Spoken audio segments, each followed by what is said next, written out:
Problemado na nga sa kanilang kabuhayan na may meligro pa ang kalusugan ng mga nakatira malapit sa baybayin ng mga bayan sa Cavite na apektado ng diesel leak. Saksi si Tricia Zafra.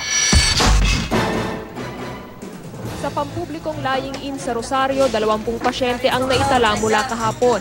Hirap sa paghinga, pagsusuka, pagkahilo at pagsakit ng ulo ang kanilang idinaing bunsod ng diesel leak.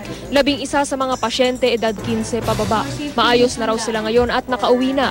Pag-iwas sa exposure sa fumes at krudo ang payo ng doktor. Milder form lang yun ng mga toxicity. Pero ang pinaka-the best na advice na mabibigay natin, yung further na exposure, continuous yung pagpunta ng mga tao doon sa site.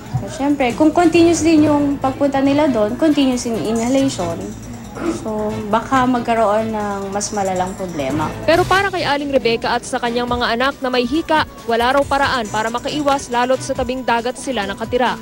Pupunta rin naman ako sa kalsada, ganun din naman pala ang amoy. Huwag na lang, kung maapektuhan, wala kang magagawa. Si Aling Hemelinda naman nilagnat ang 2 taong gulang na anak matapos daw maglaro sa dagat. Baka gawa ng yung sinasabing kurodo. Yung kurodo na kung matanda nga hindi kaya yung ubo yung amoy, yung ninihika ko po. Kaya ayan, tingnan mo, puro may lagnat lang mo siya.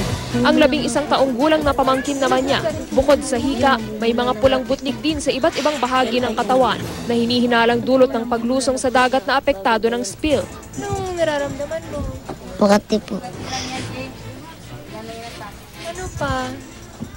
Hindi po makahinga. Lubha namang nangangamba si Aling Gemma sa kalagayan ng kanyang 5 buwang sanggol na may hydrocephalus at pulmonya. Masakit din sa ilong, bata po yan, kaya naawa din po ako. Nahihirapan po siyang huminga. Saka may rin po siyang dumidi. Bukod sa amoy ng diesel, nagbabala rin ang Health Department sa panganib ng pagkain ng mga lamang dagat na nahaluan ng diesel. Kung inyo pong maaamoy, lalo na yung may hika, may sakit na sa bagat, makakasama po yun. Pag kinain nyo po yung mga isda, maaaring makakuha kayo ng mga toxic substance na maaari kayo magkaroon ng cancer kalaunan. Tricia Zafra, ang inyong saksi.